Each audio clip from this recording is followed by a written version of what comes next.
of America, and to the republic for which it stands, one nation, under God, indivisible, with liberty and justice for all.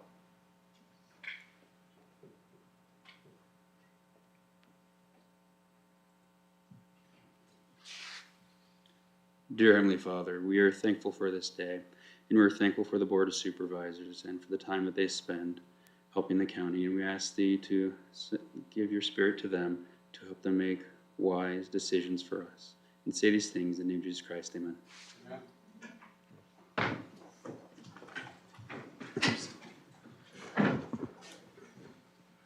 Okay. Good morning, everybody. Our first 2A presentation regarding the activities of the Gila County Supervisors Association for fiscal year 23-24. And Greg Sullivan is here. And we thank you very much for coming and doing the presentation and for all you do for all of us with boards of supervisors. Thank you very much, Mr. Chair. Mr. Klein, it's a pleasure to be here with you today. We do have a slide deck that we'd like to walk through with you. Thank you very much. Perfect timing on that. But for the record, I'm Craig Sullivan with the County Supervisors Association. I have Caitlin King with me too. She's our new legislative liaison joining the team. We're thrilled to have her working with us. My purpose today is to report out on the activities of the association. It's very important for me to be accountable to you, to see what we're doing to support you and your colleague counties across the state. And so we did provide a document that walks through a lot of the key activities that we're in, areas like intergovernmental work, our data initiative, some strategic initiatives, and then the work we've been doing with the legislature. And so with your permission, Mr. Chair, I'd like to walk through some of it and just hit some of the key highlights that we've got going and field any questions that you all may have. Please do. And as I begin, I do want to thank you for your partnership in the association.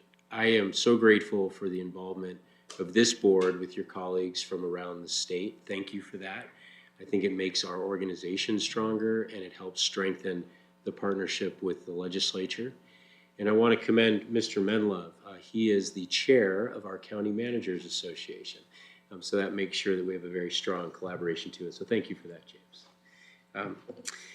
So just moving through, let me just briefly talk a little bit about what the association is for folks in the room who wouldn't be familiar. But the County Supervisors Association is a collaboration of 15 counties. We do nonpartisan research and policy work. The counties created this function because it's more efficient to work together to do these things as opposed to independently. And we're all in the same business. We're trying to support you and state leaders in serving your constituents. So that's really what we're all about. And if you look on the right, you can see the various entities that have influence on what you do. And so we try to strengthen the intergovernmental relationship with those other parties. This slide shows you a little bit about how we're using our board meetings that occur regularly to bring in elected officials and policy decision makers to talk with all of you. So I wanted to identify just the folks who we came in through the last year. We really enjoyed the robust conversation with legislators, including some of the new agency heads under the new administration. On the left, you can see some of the key task forces that we've been assigned to work on behalf of the counties to support. So things like the Governor's Water Council, PSPRS Advisory Committee, Arizona Criminal Justice Committee. We do a lot of task force work on behalf of all 15 counties and then provide information to all of you. But very importantly, at the bottom in the orange is the relationship we have as kind of a hub and spoke model with what we call county affiliate groups. So the finance directors and the planning directors and those folks who all work very hard, we help come together to get information from them, and we share information from our end, and it really strengthens the overall collaboration. We also connect with the Arizona Association of Counties, who represents the row officers, and we try to make sure that we're all strengthened there. And so it really creates a nice, strong fabric of Arizona counties. This next slide just highlights the county data initiative that we have all been involved in for several years. This is where we're developing a platform with county relevant data to help us analyze policies and create visualizations to bring both to boards as well as to the legislature. This is a very robust function that's managed by Vanessa Fielder in our office. It continues to grow. Right now, we're building out additional budget information and court-related information. So we just have more info at our fingertips to analyze policies. We have a series of strategic initiatives. We secured about $1.4 million in grants from the Arizona Board of Regents to do work into public safety retention and recruitment, and more recently partnering with the Sheriff's Association to work on detention officer recruitment and retention.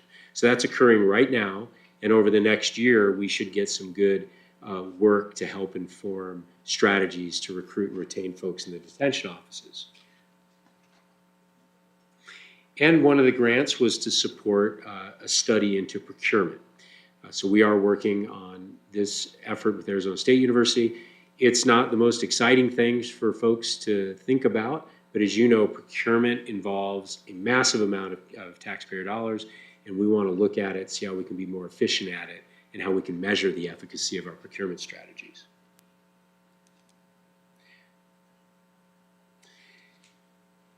You'll recall that over the last several years, we've had a strategic initiative to work on the public safety pension problem, where we wanted to identify strategies that could be deployed here at the board level, at the PSPRS Board of Trustees level, and the legislative level. What you see here very briefly is the improvement in the funded status of PSPRS and Corp. And that's because of the work of the managers group, and we've all been doing together. And so real kudos to all of you. That's saving taxpayer money. And so as we transition from working on better assumptions at the pension system and paying this money down, or this debt down, now we're focused on making sure that the legislature doesn't make policy changes that degrade this fund, right? We want to make sure that these commitments are made. So I thought that was a great chart showing how we've all come so far over the last several years. Broadband, all the counties are working on broadband. We have been serving as a hub, initially working with the legislature and then Congress, and now with the NTIA and FCC and the governor's office and ACA. So all the partners who are working together to deploy broadband money. And so we talk about that regularly at the managers meeting, and we are all in a common mission to deploy high quality broadband across the state. I'll transition now a little bit into the legislative side of this, which is a big portion of what we do, the intergovernmental work at the legislature. And I do want to commend your staff for the feedback that we get on bills, as well as the work that we do with Policy Development Group when they're deployed to help assist Gila County and other counties on issues that are of common interest. The biggest issue we had going into this legislative session was the state's budget deficit. That's what we talked about, we were worried about. We took to legislators, don't shift your problems down to us. And the good news is they did not.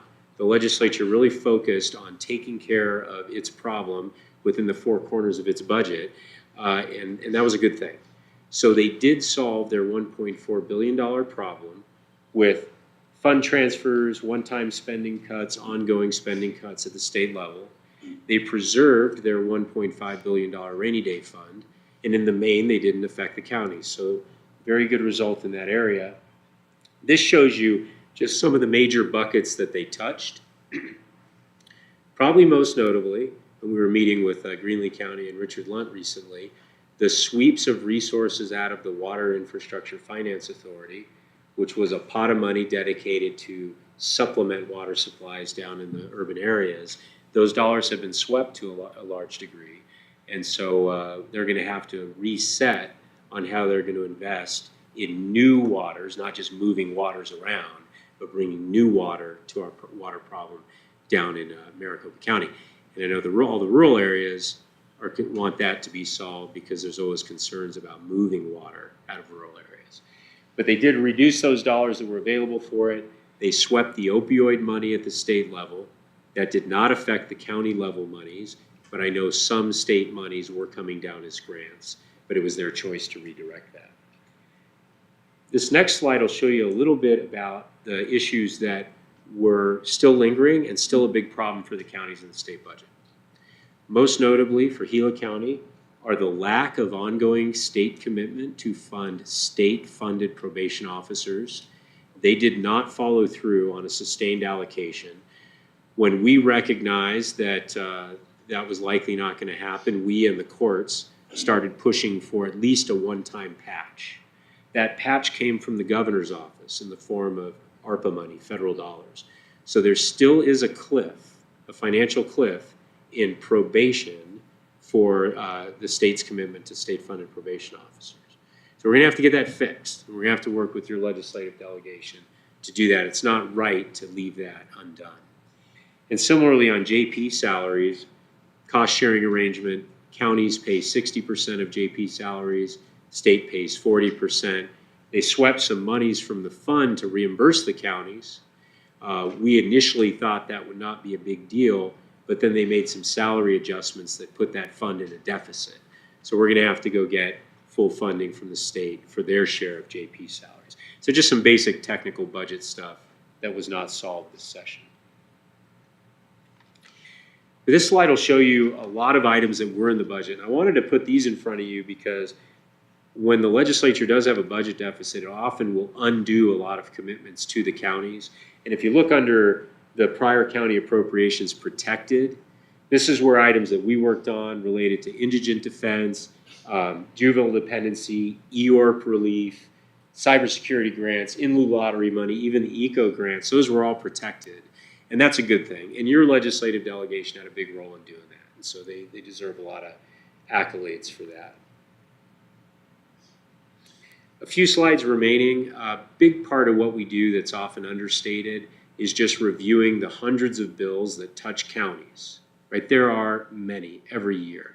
We call it reactive advocacy. It's where we review every bill, get feedback from county management, and then have a conversation with supervisors about our direction. This gives you a sense of the policy areas that we worked on this year. By and large, we were able to work out problems with lawmakers, and that's a good thing. I think some of that is because of the split government with a Democrat governor and a Republican legislature. So people who wanted to get bills done, when we raised concerns, wanted to talk about how to resolve that. So it was a good thing. And it's just a list of bills that did pass. Our primary proactive agenda this year was really about the automatic recount issue. We did that early, working with ACO. They took the lead on it and did a great job, but that was a good coalition result we were all proud of. Overwhelmingly, the other bills, as I mentioned, were kind of ironed out. New bills are effective September 14th, so just recently. And so all these things are now in law, so changes to public health for tamale vendors and how we appoint legislators, all these things are now in statute. And I think it's up to Mr. Albo and team and Mr. Menlove to implement those things and make sure that everything's done properly. I'll bounce over this. We did distribute these 4 documents, and they are very detailed analyses and summaries of bills, budget issues, items for the finance directors, just to help counties implement those things. So I wanted to flag it. They're already out in the field. Everybody's received those. This is just a quick scorecard on the number of bills that we tracked and the work we did in our LPC. Mr. Christensen's not here, but he sat in on all those calls every Friday, and I want to commend him for that. It's not the best way to spend your Friday, but I appreciate the insight and guidance. Jacob on our team testified, or we testified more than 30 times in committee this year. Jacob did most of that, and so we were really trying to hustle to get out there to get the message out. And then the final slide for you, the reward for finishing a legislative session and wrapping it up is you got to do it all over again. So we are treading water, trying to plan for the next session. Please join us for our meetings that are coming up. This Thursday, we have our first board meeting of the fall, and then we're going to have our legislative summit, our policy summit in Pinal County, where we're going to get all you together with your colleagues, set our agenda, and move forward. And so with that, Mr. Chairman, I know I took a lot of your time, but I want to make sure that you see what we're doing to work on behalf of your county. I want to thank you again for your partnership, and I'd be happy to stand for any questions. Supervisor Klein, do you have any questions? I don't, Craig, but I'll be the first to say you've got an awesome team. Thank you. And you guys have been so supportive for the full 8 years I've been in this position. I just can't imagine you guys not being there. You know, you do a lot. So I really wanted to tell you thank you for all this, and we'll keep up being involved and help you out however we can. It's our pleasure, sir. Thank you very much. And Greg, I support your team. I appreciate your team very, very much. I'm looking very forward to the legislative summit. I enjoy that we all can sit and talk about things and what we want and what we don't want and where we're going with things. And I appreciate you guys for organizing us and everything else that you do. So thank you very much for taking the time to be here today. Well, thank you. And I do apologize, but we are going to have to head back to the valley, although I'm told it's going to be the long way. So the road's closed. Yeah. So we will be stepping out, but I do want to thank you for all the time. You can go the 88, not the 88, but the 188, which takes you by Roosevelt. That's a kind of a scenic. So we've got options. Yeah, you have options. You can drive by Roosevelt and hit Jake's Corner and 87 down. Perfect. Thanks for the time. Mr. Mindler would like to say something. Mr. Chairman, thank you. Mr. Sullivan, thank you to you and your team. You are amazing. And during the legislative session, there are things happening in the middle of the night, in the middle of the day. It's all times, and your team is ready for those, and they're on them. And they're informing us, they're communicating what is going on all the time. Appreciate that. That is a tremendous capacity thing that you have built into your team. But on top of that, all the different things that you've described, the different analysis of the budgets and the things that impact us as a county at the local level and impact the board and what they do, you are supporting us, and appreciate that. Just all the different organizations you support, you had a list of those. It's overwhelming, but you and your team handle it with ease, or make it appear like it's easy. So thank you. I very much appreciate all that you and your team do. Well, thank you. And it's really a reflection of the close collaboration we all have together. So thank you for that. Have a safe trip. Will do. Thanks. Okay. Have a great day. Good Take seeing care. you, Jay. Okay, moving on. We're going to get into regular agenda items, and I want to let everybody know that our projectors are out today. So if our projectors aren't up and working, it's not IT, it's just the projectors. So I guess we can work on getting those replaced. Okay, moving on to regular agenda items, information, discussion, action to approve the Superior Court submission of the fiscal year 25 Fill the Gap grant application to the Administrative Office of the Courts to fund the enhanced scanning program in the amount of $5,278.04. Mr. John Barrett, good morning. Yes, good morning, Supervisor Humphrey, Supervisor Klein. This is our annual grant submittal. The enhanced scanning program provides scanners to our justice courts and our municipal courts. We put it through on an annual basis since 2014. It really helps those municipalities out as well as our justice courts. And I can take any questions. Supervisor Klein. I don't have anything. Thank you, Jonathan. Yeah, I don't have any questions either, so I'll call for a motion. Mr. Chair, I'll make the motion to approve the Superior Court submission of the FY25 Fill the Gap grant application to the Administrative Office of the Courts as presented. I'll second that. All in favor, say aye. Aye. Aye. Passes unanimously because there's only two of us. Thank you. So when you get up here, you got to convince both of us today because there's only two of us voting. No, I'm kidding. Information, discussion, action to adopt revised Exhibit A, the resolution number 2408-03 to correct tax information for Miami School District number 40, Pine Strawberry School District number 12, and Hayden Winkleman School District number 41, and add a section entitled Type 3 Schools Local Aid for Common Schools, all of which are on page 2 and 4, Exhibit A, Marion Springer and company. Lots of company today. So, Go ahead. good morning, Mr. Chair. Good morning, Supervisor Klein. To clarify, it's on page 2 of 4, not 2 and 4. I apologize for that typo. Originally, when we brought you the tax schedules for the coming fiscal year, we were using an old template, and we were told by the Department of Revenue and the Property Tax Oversight Commission that we needed to adopt the new template. So we did that for you, and now we have updates to these taxing entities, and all but one of them made it before the tax roll had to be submitted to the printer. There is one that did not make it in time to get to the printer and will be corrected in the future year. That affects approximately 5,400 tax bills and will get resolved in fiscal '26. Supervisor Klein? So the one that didn't make it will go ahead and go through this year and then be corrected the following Yes. year? Oh, okay, all right. That's correct, right? Okay. And so explain to me the tax bill, what's that gonna look like? I mean, are they gonna be charged more, charged less, or just a format? For this change? particular one, it will be the type 3 schools, local aid for common schools, and the rate will be slightly more than what ADOR had sent to us in the revision, and they will get a credit in the following year for Okay, that overage. okay, so they'll be credited back? Yes. Okay, Okay? thank you. Okay, I have no questions after that question was answered, so I'll call for a motion. Mr. Chair, I'll make the motion to adopt revised Exhibit A to resolution number 24-08-03.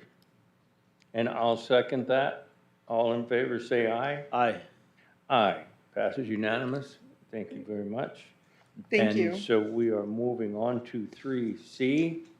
Information, discussion, action to approve amendment number 1 to intergovernmental agreement number 10042-023 with the town of Miami to provide funding for the Copper Mountain Transit System in the amount of $73,000 for the period of July 1st, 2024 through June 30th, 2025. Alexis Rivera.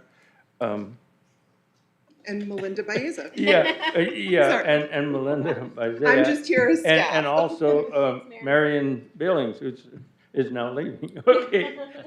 Good morning, Alexis. Good to have you here today. Thank you, Mr. Chairman. We decline. Thank you for the opportunity. We are here to continue this partnership for the community, for the Gila County. We want to provide and enhance that service that we have for the last 10 years with the town of Miami. Our numbers are growing, and we try to maintain the same numbers and expenditures and all that. But our numbers as part of the service that we provide is increasing at least at 95% since 2022. And we want to continue provide the best service to the community. And today we want to continue that partnership. And our director is going to be presenting the information for the board supervisor. Okay, thank you. Good morning. Good morning. Okay. Just a little history. Dial-A-Ride operational services since 1987. The Dial-A-Ride is a curb-to-curb service that we provide for the community. So it's been like 37 years since we provided that. We also have a deviated fixed route since 2013, so it's been 11 years providing that ongoing service. And I'd like to add one thing that I've noticed as being part of the managing the transit is that a lot of the people that call, or a lot of people that we service, and I actually do drive on occasion when we need to. If someone calls in sick and we're short a driver, I do the Dial-A-Ride service. We're also building a community. And so I just like to add that some of these elder folks, they don't have family locally, that they just have us. And it's become pretty evident to me over the past few weeks and months that if we're not in operation to get these people to the grocery store or to the senior center, either Globe or Miami, to where they can have socialization, or to their doctor's offices, There may be other sources out there, but we're actually probably the more affordable one, and we've become also like family to them as well. So I just wanted to add that little piece there to that. As far as our numbers, July 2023 to June 2024, the fixed route average was 1,309 people per month. July 2023 to June 2024, the dollar ride average was 372 people per month. About 78% to 82% of the customers originate in Globe or end up in Globe. Current local match split is 73,000 Globe, 73,000 Gila County, and 73,000 Miami. Our services, we are open right now Monday through Friday. We offer the fixed route services with the bus from 6 a.m. to 6:30 p.m. The fees haven't changed. There's still $1 for a regular rate and 50 cents for somebody who has a person with a disability or a senior citizen or a student. Children ride free if they're with an adult, and they can also ride free if they're 12 and over. Core services is our fixed route. Each route goes out back from each end designated local area from Miami to Globe or Globe to Miami, and they kind of loop around. You might notice the copper buses that go through here. We do have our origination Globe is Alhambra, is where we start, and in Miami we start at the Miami Senior Center, and we start at 6:30 a.m. and just make the complete loop. And they make that route about 4 times a day. Existing dial-a-ride services, as I mentioned, its services are disabled, elderly primarily in areas the buses cannot navigate. Typically, DAR is used for seniors, persons with disabilities, doctor's visits, pharmacy, shopping, and recently we've seen an increase in people needing to go to work. So we've actually provided transportation for that as well. And this is just a map of the area to give you an idea. It says Copper Valley Community Transit. That's our old name. I still haven't figured out how to change that on there. Okay, so ridership, let's see. From July 2023 through June 24th, our ridership total fixed route and dial-a-ride combined is 20,172 passengers. A fixed route 2023 to 2024 ridership total. Our riders, 15,714 averaging about 1,309 a month, as I mentioned. It's usually one person getting on and one person getting off. And then if they get back on again after they do their shopping, that counts again. So our revenue miles is 61,409. Our dead miles are 4,988, and our fuel gallons is 9,230. Dial-a-ride for the 2023-2024, the riders 4,458, averaging about 372 a month. The revenue miles is 15,038, dead miles 12,663, and our fuel gallons is 1,912. Our days of operation are 253 a year with an average of 21 days a month. Our top 10 destinations for public transport are the Globe Train Depot, Walmart, Miami Senior Center, Fry's, the Cobra Valley Medical Center, Christina Apartments, Gila County Courthouse, Pinal Mountains, Cobra Valley Plaza, Pinal Mountain Apartments, and the Globe Mobile Home Park. Our reporting requirements to ADOT, we do reporting every month and requesting our reimbursements. They require that we do the ridership, which is the number of riders on and off at each location and fees collected.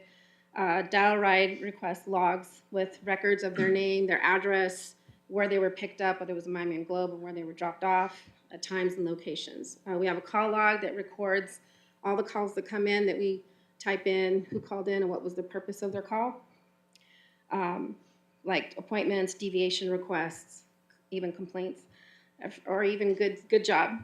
So maintenance, regular maintenance, certified repairs, and roadside compliance with Americans with Disabilities and Title VI. The drivers have training. They do a past training that's required every 3 years. Certificates and the policy adherence. We also have online training that they do. Our goals for 2024 to 2025, We want to increase their ridership. We have noticed some of our riders, when I talk to them, they do mention that they do notice new people coming in to the area who might not have a vehicle, so they immediately call. We usually get these calls too to find out what is the transportation service that we provide.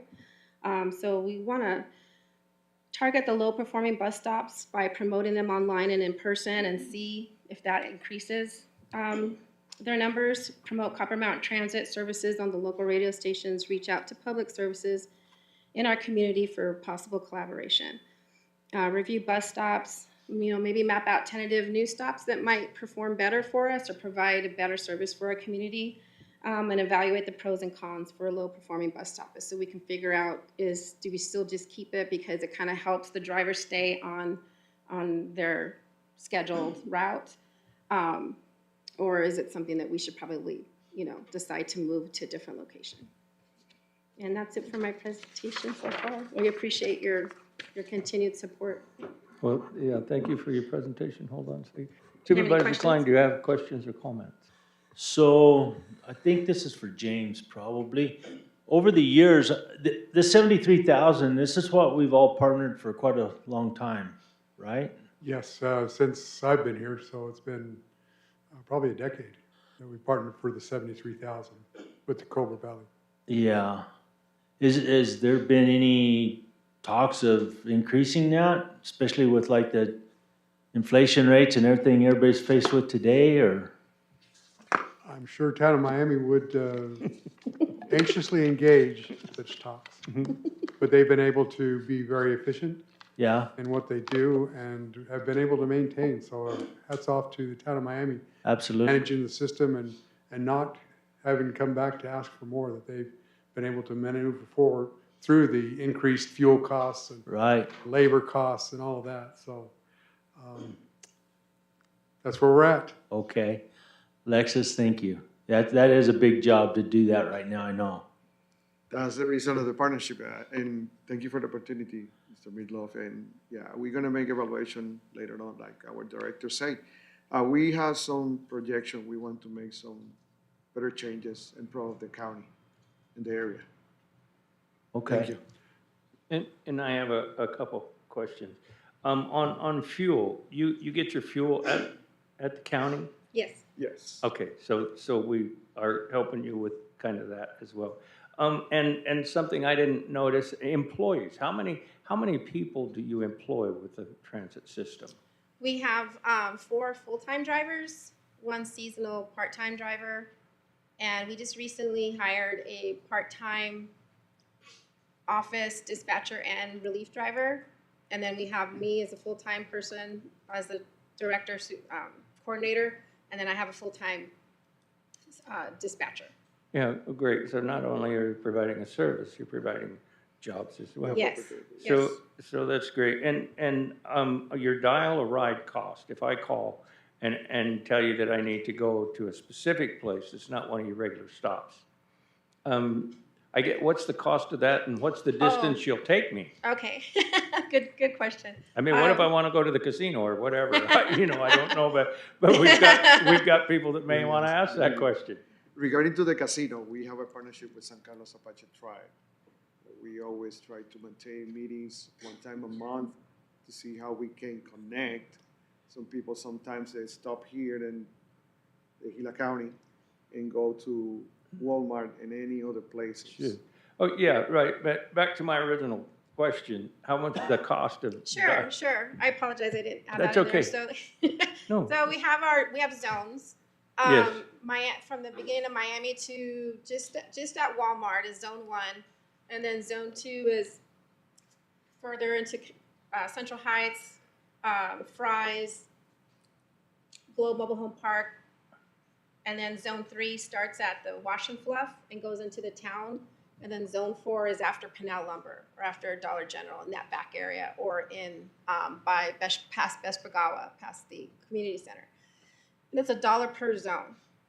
So if somebody lives in Miami and they want to go to Walmart, that's all in zone 1. That's only going to cost them $1 one way and $1 back. Okay. And if they want to go all the way, let's say somebody from Globe that lives out in Alhambra, that's zone 4, and they want to go to the Miami Senior Center that's gonna cost them $4 one way and $4 back. Okay, Yeah, okay. it's still pretty affordable. Okay, yeah, no, that's fine, but that answered my question because, Yeah. you know, that just lets people know and so if someone asks me, you know, now I can tell them it's per zone, it's either $1 or $4, but still $4 is not bad, you know? No, And so, and the distance is within your mapping area Right. from one, pretty much Miami to the other side of the globe, so. exactly, like he mentioned, we do try and partner up with, the Times with Sure. San Carlos. Sure. And people have picked us, driven us, or getting a ride from us to the Globe Train Depot, and then from there, they catch the San Carlos over here at Dollar General, or they go walk over to Good to Go Sure. and catch them and go out to the casino. Well, thank you very much, and You're thank you welcome. for the presentation and the great job in helping people, and it looks like you're getting more popular as far as people needing rides, so. Yeah, we um, appreciate it. Thank you all very much for the presentation, and, Mr. Chairman? and Mr. Menlove would like to comment. Thank you. Since we're talking about an appropriation from the County Board of Supervisors, $73,000, if there is a consideration for the board to change that amount, what I would recommend and seek your guidance, board members, is to come in a work session, to come and have that discussion, go through the financials in detail, what it's costing, and Okay. what changes are being made, so the board can thoroughly have a chance to go through a question and answer session and know what the real, well, you presented it, but a more in-depth discussion of what the financial needs are of the system. So that would be a next step. I would recommend that if there is that discussion, that we do it with the board in a work session. Thank you. Okay. Thank you very much. Thank you. Take care. Mr.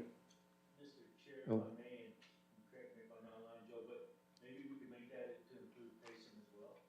Absolutely, and Mr. Chairman, Supervisor Klein, would like to report that, if I can, that the Intergovernmental Public Transportation Authority is established. We did have a preliminary meeting.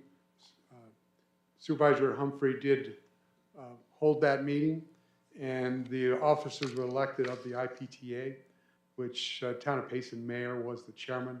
Okay. So it's kind of under the mayor for the Town of Payson, under his direction of going forward. But Town of Payson is working with CAG to develop that, and that all will come into discussion more fully as we go forward with the IPTA and getting that established. Okay, thank you. Now, the whole world could change at some point in time. Mm-hmm. Okay, thank you all very Thank you. much. Have a great day. Likewise. Okay, moving on to regular agenda item Mr. 3. Chairman. Oh, we got to vote on this one. Oh, okay. Well, I was in a hurry. Okay, if no more questions, I'll call for a motion. Mr. Chair, I'll make the motion to approve amendment number 1 to intergovernmental agreement number 100422023 with the town of Miami as presented. I'll second that. I'll call, all in favor, say aye. Aye. Out of practice, man. Unanimously between the two of us. Okay, now we're moving on to regular agenda item 3D. Information discussion action to approve amendment number 1 to agreement number 03162023 between Gila County and the town of Payson in the amount of $73,000 to support public transportation services in the Payson Star Valley area for fiscal year 2025. Mr. Menlo. Mr. Chairman, if I might introduce, we are fortunate to have Julie Leonard representing the town of Payson, who is managing the northern bus system. So, Julie, if you want to come up, if that's all right. That's more than fine. Thank you. Julie has a Thank you for presentation being as here well today for us. with a presentation. All right, well, good morning, and thank you for considering us and having us on the agenda today. So I am Julie Leonard. I'm the Community Development Coordinator for the town of Payson, and overseeing it at the higher level for the Beeline bus operations in, so we cover the town of Payson as well as Star Valley and also out into Mesa Del, the Mesa Del community, which is the unincorporated area around Payson that also. So just to kind of go over some of the basic information. We began operating the Beeline bus. We acquired those services from the Senior Center in Payson in January of 2023. So we're just a little over 18 months in doing that, learning a lot.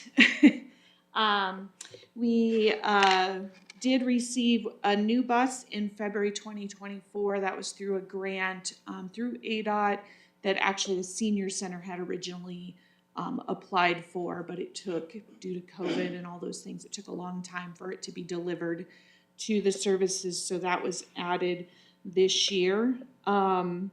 We did reapply for the 5311 funding through ADOT and were awarded for that funding, so that new funding begins October 2024 and runs through 2026. One of the things that we had begun last year were free ride Fridays every other month, and that was part of our marketing and just kind of outreach, trying to get just have the more knowledge about the bus availability and the routes and things like that. So we've been doing that for every other month.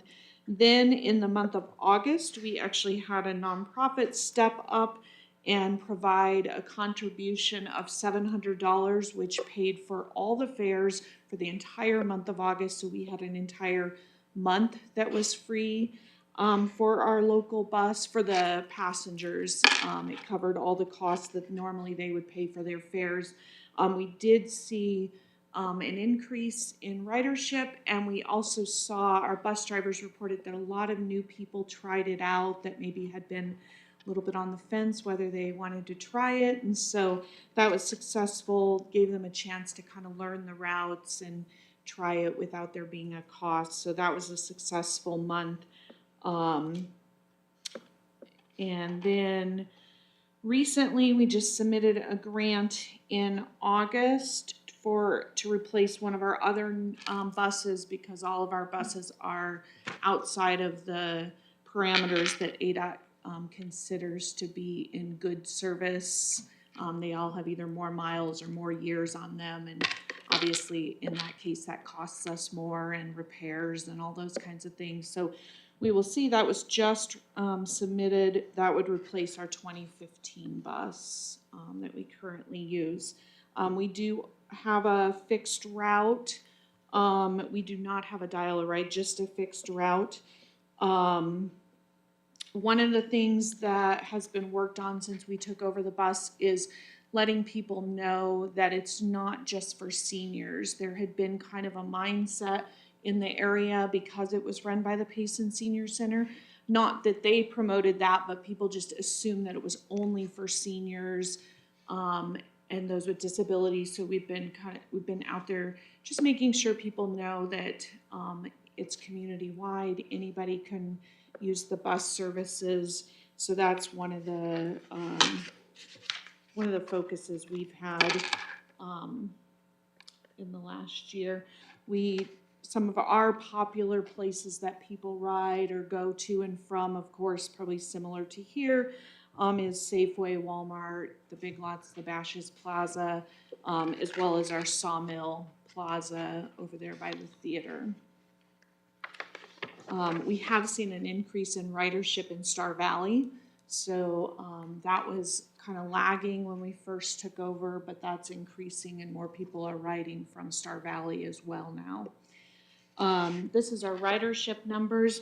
You'll see the yellow line is our 222. That's when we took over, or that's the Senior Center. So there was about 4,000 riders there. In 2023, we were able to get up to about 6,400 riders. And then right now it didn't write down what the total is, but you'll see that we've continued to increase with the green line in the graph, that we're continuing to increase ridership every month. Using a lot of social media. Our transit coordinator keeps our social media going. not only to just kind of promote the service, but also let them know if there's delays or issues going on. For example, we've had some construction going on our routes, so trying to keep people updated when there's weekends where there's a lot of traffic.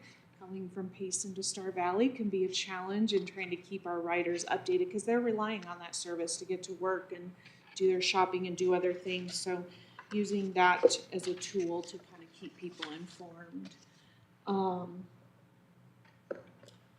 And our operational costs, so in 2023, our total, you can see our total bus costs were a little over $339,000. ADOT reimbursed from our revenues, which includes a contribution from Star Valley, the county, and our bus fares, and the reimbursements from ADOT. That total came to about $314,000, and the additional covered by Town of Payson, which is the match and whatever additional costs we have. I did want to mention that some of the costs that you don't see in there, because we don't have dollar amounts for, is obviously some of that indirect, like our HR services, our finance services. Nobody's paid out of those departments by the bus, and that's taken care of. Also, primarily the work is done by our mechanics in the street department, so that saves us significant, but does take time and money. The parts and those expenses come out of our budget, but not time for the mechanics. So they primarily do that, unless it's either something under warranty or something that is beyond their capability. Recently, we've had issues with air conditioners, and we've had to use a contractor to come up and do that, and then that does go into the funds. But those are some of those costs that aren't actually in dollars and cents there that would be more costs. In 2024, we have just numbers through May of 2024 so far for the costs. We're currently spending a little bit more for the Town of Payson. We're at 160 right now. The revenues and reimbursements at 117. So currently Payson is covering about 43,000. So what we can tell just from kind of projecting out will be at our overall cost would be around 386,000 for the year. Once we get through all of, if we kind of estimate based on what we've been spending the last 5 months. So we're seeing about just under 14% increase in costs. Whether that's, like I said, we have some older buses that require more maintenance, or some of our personnel costs as well. So we are requesting approval of the $73,000 that Gila County has provided in the past, and we're very grateful for that contribution to be able to keep up the services for the time being. And I also just wanted to share some pictures of our bus drivers. They are a key part of our transit services.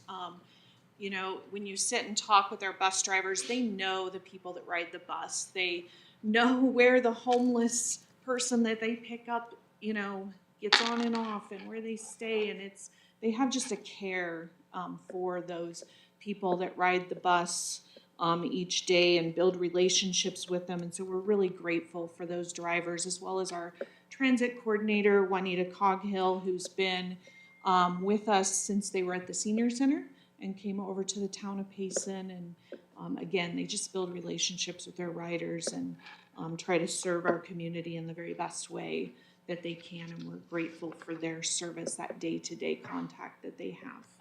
So, thank you. Okay. Supervisor Klein, questions, comments? Thank you so much for your service, and hopefully we can take a look at everything in the future and go from there. But I'm glad to participate with it. So thank you for being here today. Thank you. Yeah, and thank you for taking it over, because I knew the Miami Senior didn't want to continue, and it's a great service for the people. And like I say, the increase with the price of gas, that might be a lot because that's a lot of your costs too, is the increase in gas. And so I thank you very much for being here today and doing all that you do. And so if there's no further questions, Mr. Minow, you good? Okay, then I'll call for a motion. Mr. Chair, I'll make the motion to approve amendment number 1 to agreement number 03162023 between Gila County and the town of Payson as presented. I'll second that. And with the motion and second, all in favor, say aye. Aye. Aye, passed unanimous. Thank you very much. Thank you, we appreciate Have your a safe support. trip. Thank you. Okay, we're moving on to 3E. Information, discussion, action to authorize the Gila County Public Health and Community Service Department to submit a grant application to the American Academy of Pediatric Dentistry in the amount of $30,000 to extend oral health services in Gila County. Mr. Josh Beck, good morning. Morning, supervisors. So, we continue to, my health department staff continue to try to address the gaps in the services that are provided in Gila County by our local dentists and those that are needed in Gila County. With that, we're still always working for youth, underserved populations, those that typically don't have dental insurance and aren't on access. So these funds will hopefully serve, if you look at the application, it's to serve 500 health screenings, 500 fluoride treatments, and hopefully around 150 dental sealants. So just services that we don't typically have money for right now, not funded by any of the dental that we have in Gila County. Most of these people either don't get service or haven't gotten service since COVID or go out of county for those services. So try to look at access to care issues and bridge those gaps. That's it? Yeah. Okay. Like short for me. Supervisor Klein. Josh, thank you for looking for some more money. That's always a plus for us. And do we have a pretty good shot at getting an additional 30,000, you think, or? Our metrics give us a really good opportunity. Yeah. Good. Thank you for doing that. Yeah, I think it's a great program because your dental can affect your health in so many ways. So I think that's a great deal.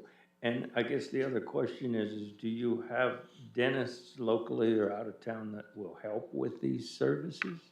We have a dentist that's on staff now and not part of the county. We contract with them. And we have a contract dental hygienist as well that can perform a lot of these services. Okay, great. Yeah, no, that's super.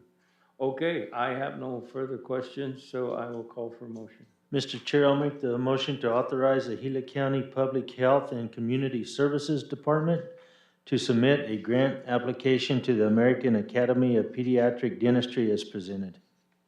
I will second that. And all in favor, say aye. Aye. Aye. Thank you very much. Have a good day. We are moving on to F. Information, discussion, action to authorize the advertisement of invitation for bid number 082824 Buckhead Mesa Landfill Center Pond Intern leachate piping project. Arian, good morning. Good morning, Supervisor Humphrey and Supervisor And Melanie, Klein. good morning. Good morning. This item is a follow-up task from previous landfill expansions at the Buckhead Mesa landfill. The last landfill expansion at Buckhead Mesa was completed in 2018. The Buckhead Mesa landfill originally had one leachate evaporation pond known as the center or primary leachate evaporation pond. A leachate pond is a specifically designed containment system used to collect and treat leachate, a liquid that results from decomposing waste materials. Subtitle D of the Resource Conservation and Recovery Act requires landfill leachate evaporation ponds to be lined with a composite liner with an extra geomembrane to provide UV and general physical protection to the primary liner system. The original leachate evaporation pond was constructed with a single layer of geosynthetic clay liner protected by a rock armor barrier and does not meet Subtitle D regulations. Subtitle D is the portion of the Resource Conservation and Recovery Act which governs landfills. This act is enforced on a federal level by the United States Environmental Protection Agency and locally by the Arizona Department of Environmental Quality. During the Buckhead Mesa landfill Phase 2 expansions, 2 additional evaporation ponds were constructed that meet Subtitle D regulations. These ponds are known as the East and West Leachate Evaporation Ponds. Both the east and west evaporation ponds are connected to the center leachate evaporation pond. Part of the original 2018 expansion documents included a leachate tie-in plan, but it was removed from the scope of work before the bid process in 2017 due to a leak in the west evaporation pond. The west pond experienced damage to the liner first in 2003, again in 2010, and twice in 2013. The damage was repaired in early 2022 and again was damaged shortly after the repair. In 2023, Recycling and Landfill Management constructed a 7-foot elk fence around the west pond and repaired the damage hopefully once and for all. The ADEQ approved the repairs of the west pond earlier this year, and Recycling and Landfill Management is ready to connect the leachate system and remove the center pond. The Public Works Department Director recommends the Board of Supervisors authorize the advertisement of invitation for bid number 082824 for the Buckhead Mesa Landfill Center Pond Interim Leachate Piping Project. Thank you. Supervisor Klein. So I was trying to follow you through all that, but we went from one pond to another. So is this just a piping project, or are we actually looking at doing something with a pond? This is specifically for the piping project. So Okay. that original center pond Mm-hmm. that does not meet subtitle D has to be closed and removed. Okay. The other two ponds are already in place, but we have to rerun the leachate piping Gotcha. system before we can actually remove that. Gotcha. Okay. Thank you. Thank you. Is there an elk fence around the other two ponds? Yes. Okay, good, because I mean, if they're the ones putting holes in it, we need to keep them out of it. Yes, we got the fencing put up with our ponds because as you can see going through the presentation that I gave, that's been a persistent problem. Yeah, I understand that. And second question, you are working with the county? Yes. Okay. That's Well, correct. welcome aboard. I had not met you, so thank you for being here. Thank you for the presentation, and very, very nice to meet you. Thank you. It's great to meet you as well. Welcome aboard. Thank you. Okay, and if there's no further questions, I'll call for a motion. Mr. Chair, I'll make the motion to authorize the advertisement of invitation for bids number 082824. I'll second that. And it has a motion and a second. All in favor, say aye. Aye. Aye. Thank you very much, Aaron, and we're moving on to G. Information, discussion, action to approve the use of Sourcewell contract number 011723 CAT for heavy equipment with related accessories, attachments, supplies, parts, labor, and purchases, and approve Sourcewell contract number 062320-CAT for rental and Caterpillar equipment with Empire Machinery and Empire Western in an amount of not to exceed $800,000 from September 5th, 2024 through August 27th, 2025. Mr. Homerovia, good morning. Good morning, Chairman and Supervisor Klein. I'd like to, with your permission, just step back a little bit and introduce Aaron to the board, okay? Should have done it ahead of time, but I'll do it now. Aaron Cottiga comes to us from Denver, where he worked for the city of Denver and the county of Denver in the collection of solid waste and in the logistics of how you go about doing that and the operation of the fleet. He introduced a software system out there to provide efficiencies and improvements to the city of Denver software system called Rubicon, and he was very engaged in the implementation of that and putting that in place. He comes to us with a lot of experience, a lot of energy, a lot of passion, and as you could see, very professional in the work that he does, and we're happy to have him. But anyway, Aaron, thank you for the presentation and thank you for being with Gila County.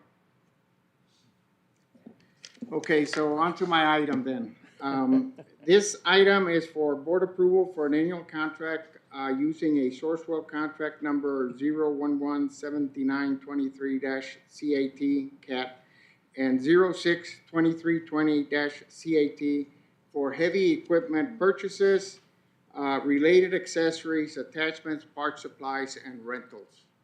And normally when we buy a motor grader, we don't use this source of funding.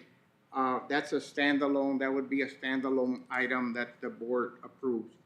When it mentions equipment in here, it's talking about like a brush cutter that we bought last year, a coal planer that we bought last year with this type of monies. So in August 7th of 2018, the board approved the first of these cooperative agreement for purchasing and repairing heavy equipment for a sum of $400,000. That was back in 2020. In 2021, the board again approved a $560,000 annual contract for this type of materials. In 2022, $600,000. Last year, the board approved a contract for $800,000, of which we have spent $523,000 to this point. Okay. Some of the expenditures, I mentioned a brush cutter and a coal planer, but also a transmission reseal was the very highest reseal and repair was the highest item. If I ranked order them from largest dollar amount to least dollar amount, you would see a $30,000 transmission reseal and repair. Okay. Another item was a bucket attachment for a wheel loader, $25,000. A rental for a dozer of $24,000. And then you would see a multitude of items like edges and just repairs and parts for the CAT equipment, totaling, like I mentioned earlier, $523,000. So we asked for $800,000. We didn't spend it. We're doing the same thing this year. We're asking for the board to approve $800,000 contract, and our hope is not to spend it, but to have it as we need it.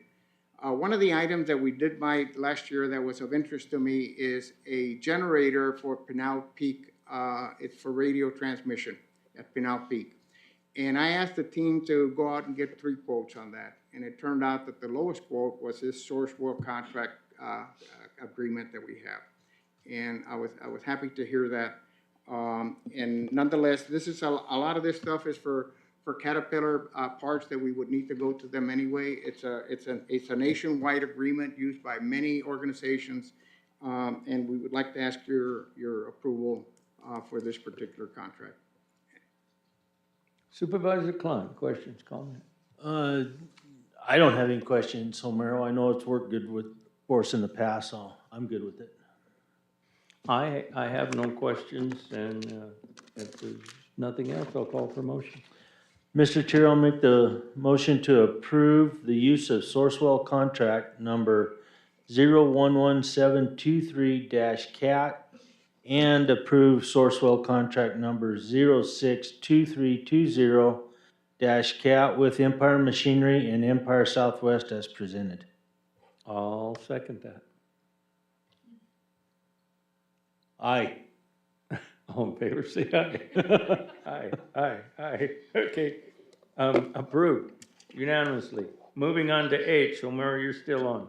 Thank you. Information, discussion, action to approve the continued use of the purchase agreement, Caterpillar transaction number 3558441 for a 2018 model 120M2 AWD Caterpillar motor grader, serial number M9H00559, and authorize the 7th annual payment in the amount of $31,552.58. Homero, you're on. Thank you, Chairman. This item is to request your approval for the 7th payment of a 7-year lease, but it starts with a payment at the beginning of the year and at the end of the year. So there's 8 payments in total. This would be the seventh payment at the amount that you mentioned earlier, Chairman, $31,552.58. We have one remaining payment of $95,293.44 next year that we'll be asking for your approval. But today we're only asking for that 7th payment for your approval. This is an unusual transaction for Public Works. We normally don't lease equipment, we lease this one. We're not in favor of leasing, and will, in the future, perhaps not use lease unless, we see something of value for it. But just, for your knowledge, we bought this motor grader for $245,000, $245,214. That was a principal that we paid for the motor grader. We paid interest of $54,181 when we're all said and done at the end of next year. And so, if we weren't to have the money, perhaps a lease would be the way to go. But as long as we have money in the budget to buy equipment, the suggestion from staff will be in the future to pay for it outright. But for today, we're asking for you to approve the 7th payment. Okay. Supervisor Klein, question? Thank you. I know when we did this, it was to see how it was gonna work out for us. And what about the maintenance on machinery like that? Is there any benefit to that? Or if you went out and just bought, say, a brand new motor grader, how many years of warranty work would be available on that grader? I believe that there was 7 years of warranty on that vehicle. And so we do get the benefit of that. Okay, so fortunately, I know that piece of machinery, and I don't believe you've had any real big major issues with it, so, I mean, there wasn't a big cost mechanically on it. Supervisor and Chairman, I don't have that data point, but next time we come to the board with the purchase of a motor grader, we'll share the benefits of this one particular motor grader over the 7-year time frame. So what you guys are suggesting is it cost us $50,000+ to rent this versus buying it outright. Correct. So going forward in the future, your suggestion is we just buy them outright. Correct. Because the interest is like, it's like leasing a vehicle. You still pay for brakes and you still pay for tires. Yeah. And normally you don't see an engine or a transmission fail on a motor grader the first 7 years. Okay. Thank you, Homer. I have no questions, so I'll call for a motion.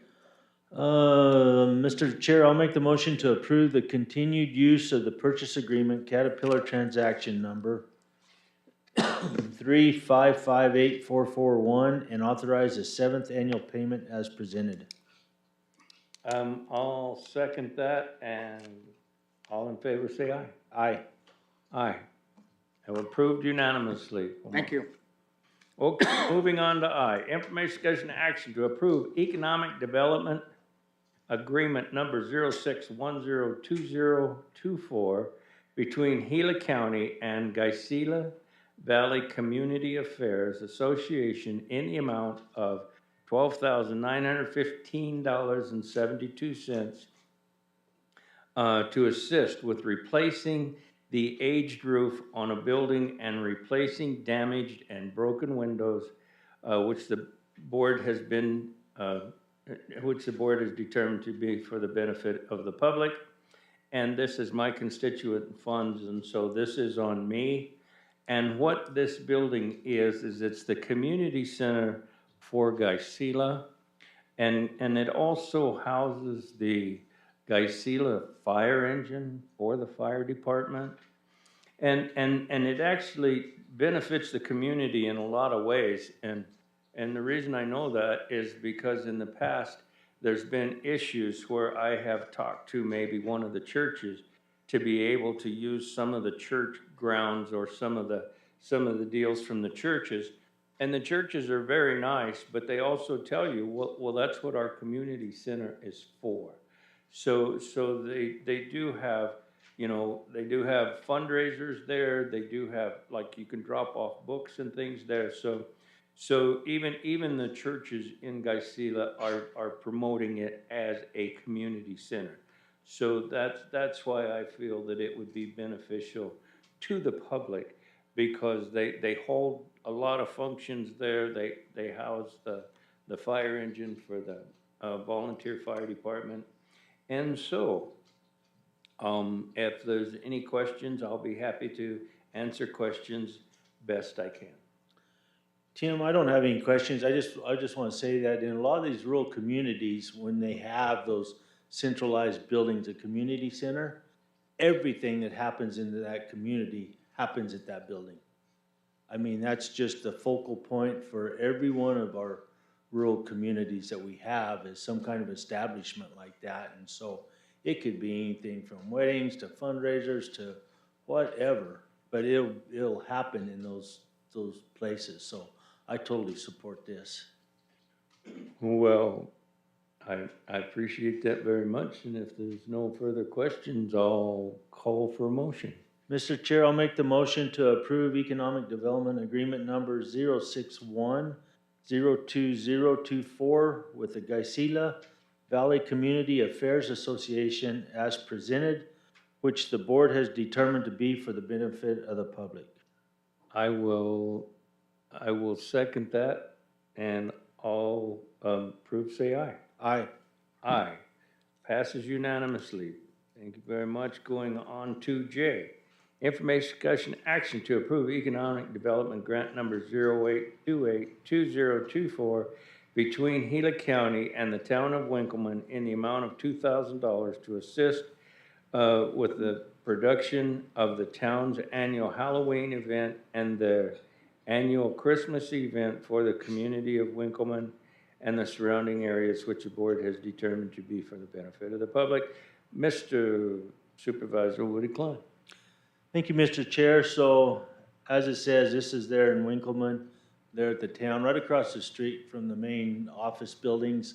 It's more or less the same type of setup. That's a place where they go to have a lot of different functions there.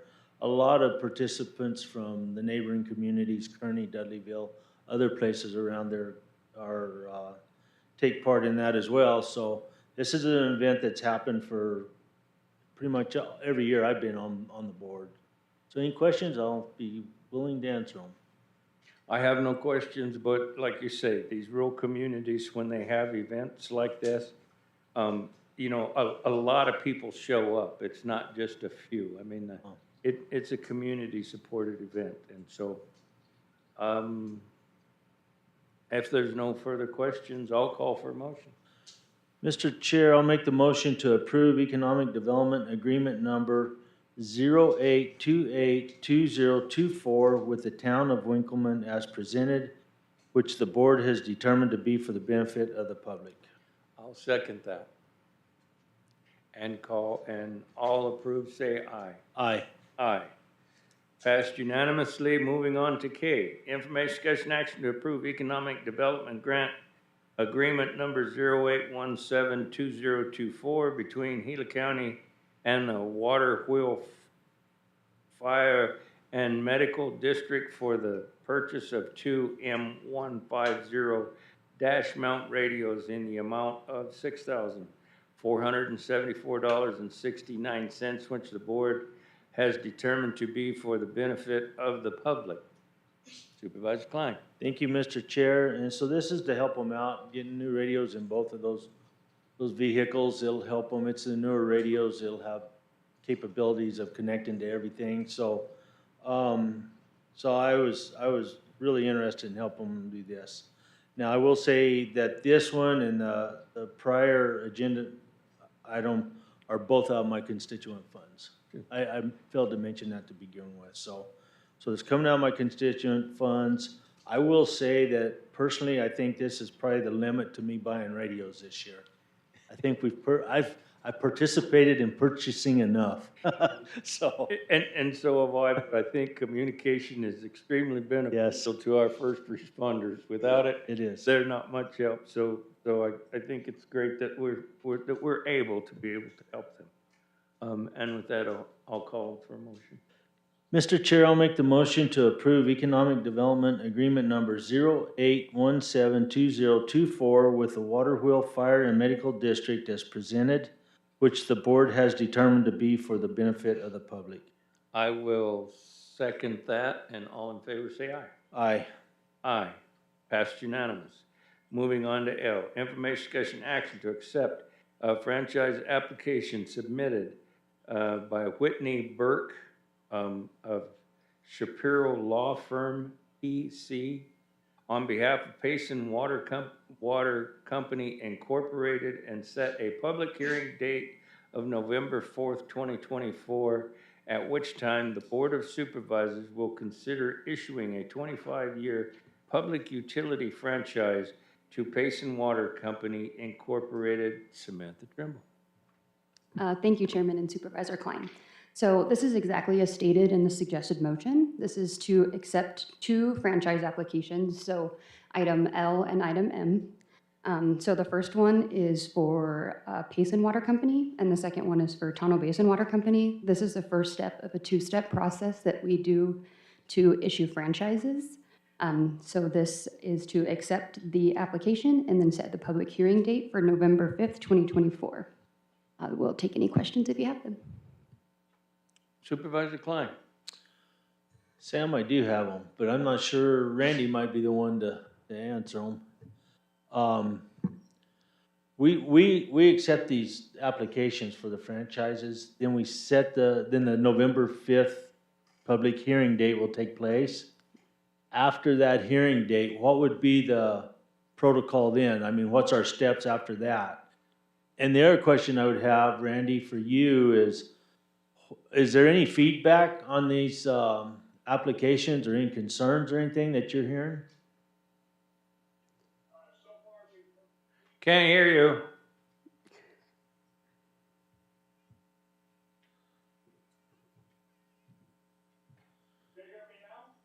That's better. So far we've heard nothing back from anyone on any comments for or against the initiative. And to be honest with you, I think it would be the attorney that we would talk to of what the next step is. I don't have anything really involved with that. Okay. All right. So we go through today, then whatever happens today, the next step will be the public hearing. And then that's going to be in Payson? Do we know? That has to be understanding, yes, sir. Okay. All right. Thank you, Randy. That's all I had, Mr. Chair. Omar, did you have something that you'd like to share with us? Yes, Chairman, thank you. If the franchise agreements have to do with the use of our public roads, yes, we would like to look at the applications that they submit, and we'd like to review them. In the franchise agreements that I've seen, almost in all of them, it requires them to use a right-of-way permit when they do work on our road.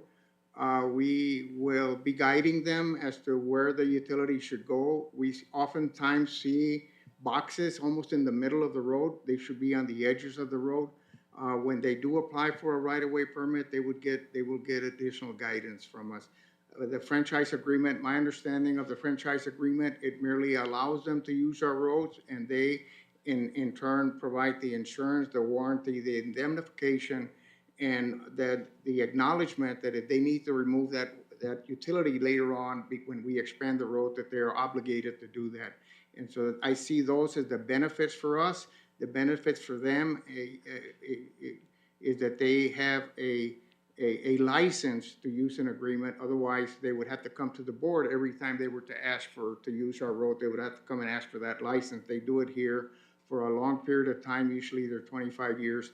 But the right-of-way permit is still required of them, and we will work with them to make it as easy as can be. But we've seen so much evidence of the utilities placing utilities in the wrong place, mostly out of convenience for them instead of where it ought to be on the edge of the road, 3 foot deep, etc. So we would like to look at the franchise agreements going forward. Maybe Public Works has not done so, but we would like to be a participant in looking at them ahead of the public meeting.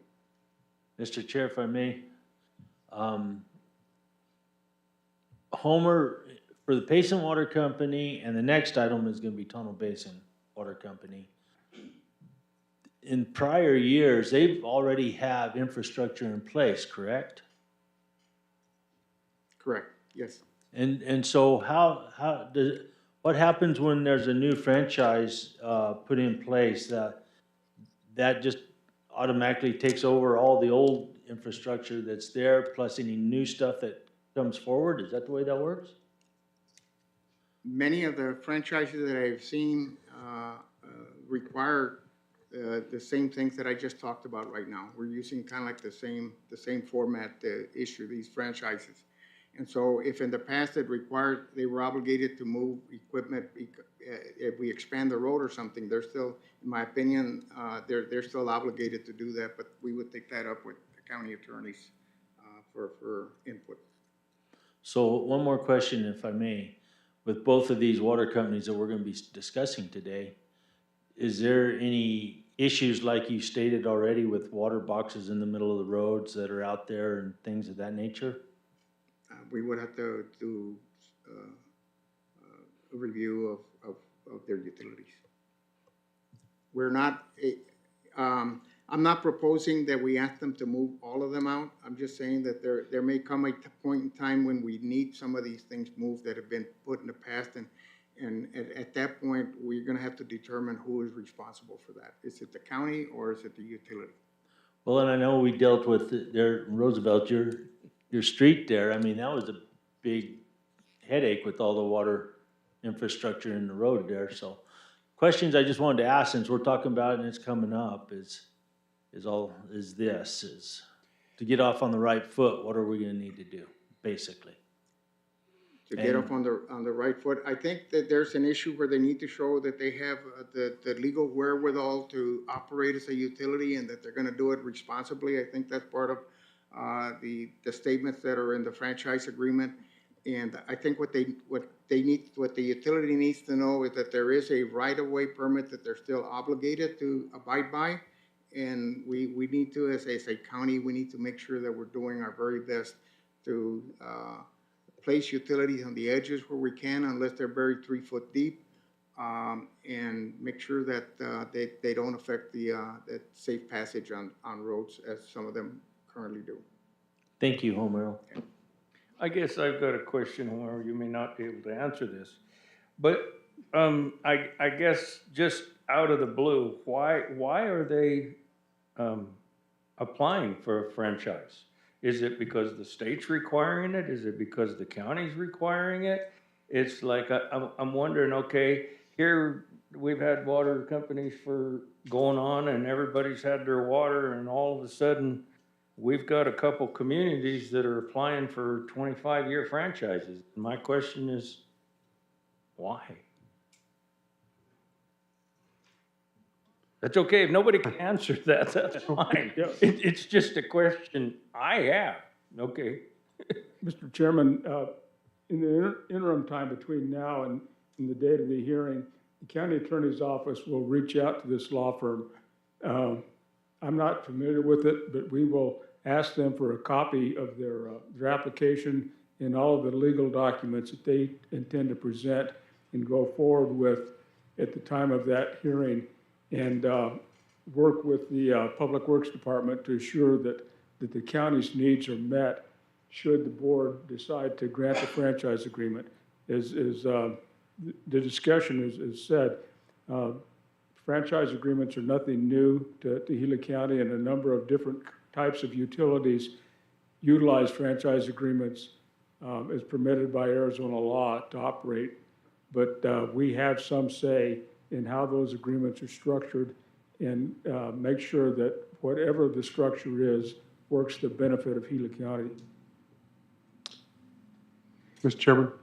Yes, Mr. Minlove, go ahead. If I could add that this is one of the projects that Marion Shepard has been undertaking before she retired, and is still working on it somewhat, is to clean up our records. All utility companies are required to have a franchise agreement with the counties. And so because of that, she's been working to go through and make sure that all of our utilities are properly recorded and registered through these franchise agreements.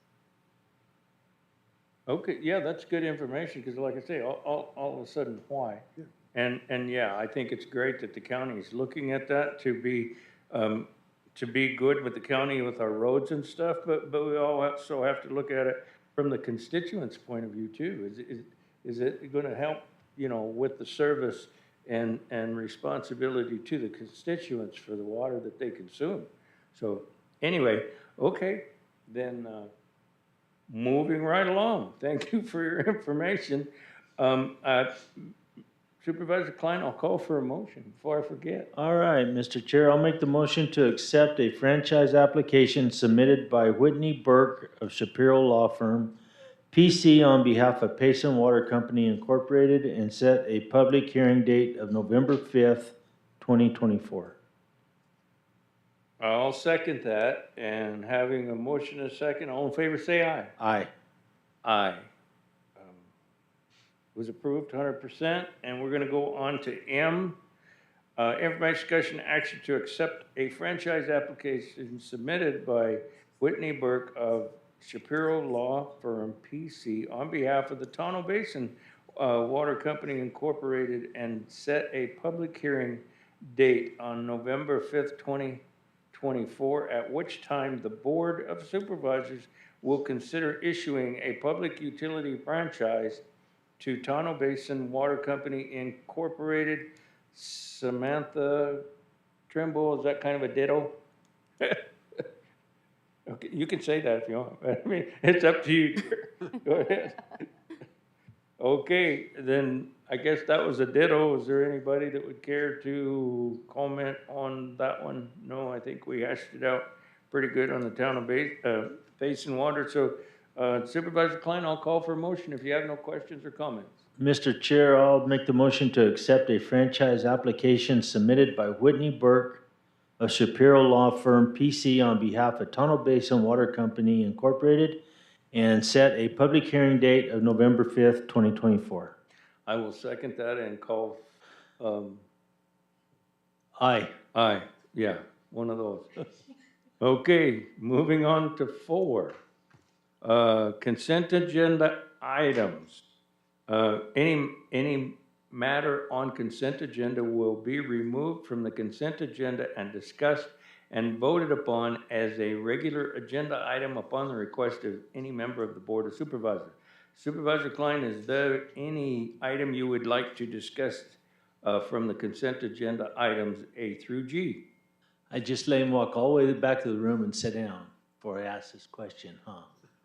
I've got a question on B, and that's the extension of the environmental documents and clearances on 512. I'm just curious as the holdup. Wait, Chairman- okay, Chairman, then Supervisor. we need to remove D?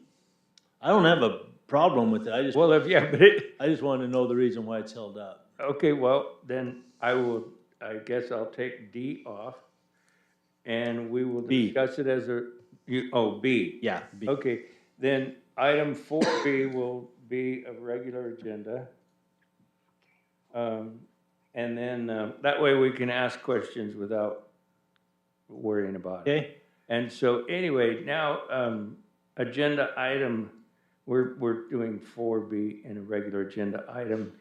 And okay, we don't have a presentation, but we do have a question. So the question, Supervisor Klein, go ahead. So we have an extension on this for these clearances, these environmental documents, and on the 512. So my question is, are we hung up on something, or? No, the chairman and supervisor, the folks doing the environmental study just needed more time. It's that simple. They asked for more time and laid out the work that yet needs to be done. And it's something that they're gonna do within the budget number. And the only request on their part was time. Okay. I had a pretty good comment about them and their work from the Forest Service here a few days ago, so it just made me think about that. So that's all I had, Mr. Chair. Yeah, and that's great to hear that they're asking for an extension of time without more money. Holy smokes, good for them. Okay, then I guess we don't need to, well, we do need to vote on that. So I will ask for a motion to approve item 4B as presented. So moved, Mr. Chair. Okay, and I'll second that. All in favor, say aye. Aye. Aye. Okay, then I am also asking for a motion to accept consent agenda item A and then C, D, E, F, G. So moved, Mr. Chair. I will second that, and all in favor say aye. Aye. Aye. Consent agenda items A, C, D, E, F, G are approved. Okay, moving on to 5. Call to the public. Do we have any public up in Payson that care to comment? No, sir. I see none here. Do we have any comments in the computer world today? No, sir. How many present did we have today? We had 52 views. 52. How great that is, you know, I mean, because you look around here and you don't see a whole lot but staff, but it's nice that people do care and they do participate, and then they get on Facebook and present to their friends. So it's great that our meetings are getting out there and viewed. So, okay, then we'll move on to 6. At any time during the meeting pursuant to ARS 38-431.02K, members of the Board of Supervisors and County Manager may present a brief summary of current events. No action may be taken on information presented. Mr. Minlove, do you have something for us? I do, Mr. Chairman and Supervisor Klein. First is having a discussion, the Board of Supervisors approved a remodel of the Payson Courthouse. That have been working on the logistics because that's going to upset and cause, they're actually a relocating of those staff that work in the Payson Courthouse for up to 6 months. And so we're working on that, plan to meet in a couple weeks with Judge Wright, with County Attorney and differs to make sure we have ironed out the logistics of where they can work, because essentially that building is going to be completely closed down for business purposes for about 6 months. So that is coming up in a couple weeks, planning to start construction, I would say probably the first of the year in January. Last week I attended the PILT fly-in. Part of that, on one day, was able to visit with Senator Kelly's and Congressman Crane's offices, talked about to thank them, first of all, thank them for the support that they've given Gila County for projects and all the different things they do on behalf of Gila County. So let them know that we have made good use of their support. And secondly, that to kind of gear up of the things, the projects that we're still working on, that we may ask for congressionally directed spending for, things like that. Then we also had visits with a number of federal senators and congressmen in their offices to talk about PILT, the things that we use the PILT money for, and how essential it is that because we have 96.5% of our land in Gila County is federal or not within our taxing authority, that the PILT payment, which is a fraction of what we would collect on property taxes, that it is essential for us to continue operations to have that. Our payment list last June was about $4.5 million, and we hope that as reauthorized. Requires a reauthorization by Congress every year. So I appreciate the opportunity to go and visit with those federal senators and representatives. Finally, next week I will be attending meetings with the Arizona Local Government Employee Benefit Trust. So there's a work session planned for next week, and I will be gone. Michael will be here to staff that and be here for support. But this is our health insurance that I will be gone next Tuesday, or several days next week, for meetings related to our employee health insurance. That's it, Mr. Chairman. Okay, thank you very much. Supervisor Klein. Thank you, Mr. Chair. So start with, James, thanks for doing the fly-in. That's important. We show a presence there and talk to those folks. It's always a good deal to do. So appreciate that. Last Saturday night, we had the gala in Payson for the PVVR, Pleasant Valley Veterans Retreat. Went very, very well. I want to thank everybody who was there, and it was a really good turnout. It looks like the amount of money that was raised is going to be right around $58,000, and so that's a really, really big plus for our retreat. And a lot of good comments and a lot of good discussions and all that. It was a really good turnout. On October 1st, I'll be headed to Washington State. I'll be attending the WIR meeting for 2 or 3 days in Washington State, Colville. And then right after that, we're gonna have the legislative summit down there at the casino in Maricopa, just outside of Maricopa. So that's all I had, Mr. Chair. Okay, thank you very much. Supervisor Klein. I held a Roosevelt community meeting. And like I say, some of those rural communities meetings, like Tonto Basin and Roosevelt, they've turned to public outreach for a lot of the others too. Salt River Project was at the Roosevelt community meeting talking about lines that they may work on in the future, and where they're going to be placed. George Glocko from ADOT was there. Lieutenant Lottie from the sheriff's office was there. The road superintendents were there. And the fire chief of Tonto Fire was there. And, you know, I was there to kind of let them know what we were doing with buyout and things of that nature. And there was about 20 people. So like I say, those rural meetings have turned out pretty good, because then it's outreach for some of these other departments. So it's turned more into informative meetings rather than complaint meetings, but we do get some. And so I really appreciate staff and the SO and stuff being there. So, you know, we can get right on whatever those issues may be. So I appreciate that. Attended the Gila County Cattle Growers Steak Fry, and I showed up late. I guess I was on my calendar. I had from 12 to 2, and I guess it started earlier than 12 because it was. I wasn't much earlier than you, so. Yeah, it was about over.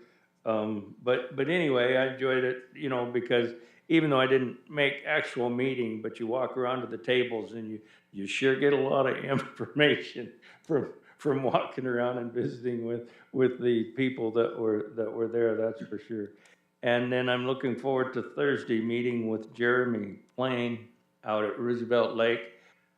He's out there for the Forest Service, and what we're working on is a floating dock and beach area at Roosevelt, because so much of that lake is not, you know, I mean, there's roads to boat ramps, but you can't swim and stuff around them. So we're working on doing a layout there by Windy Hill, where there's be a whole cove and turn it into kind of a beach with a floating dock for ADA, but it can be used by everybody. And there's already a big parking place there. So I'm looking very forward to meeting with Jeremy there, because there's grants available, but apparently he's unable to put in for grants. So working with Michael O'Driscoll, and we're looking at things. So maybe we can put in for the grants along with him and the information to be able to get a better use area for handicap and normal people to be able to use Roosevelt Lake more. So other than that, I have nothing. And if there's nothing else that anyone would care to share, I will adjourn today's meeting. Thank you all very much. Mr. Chair.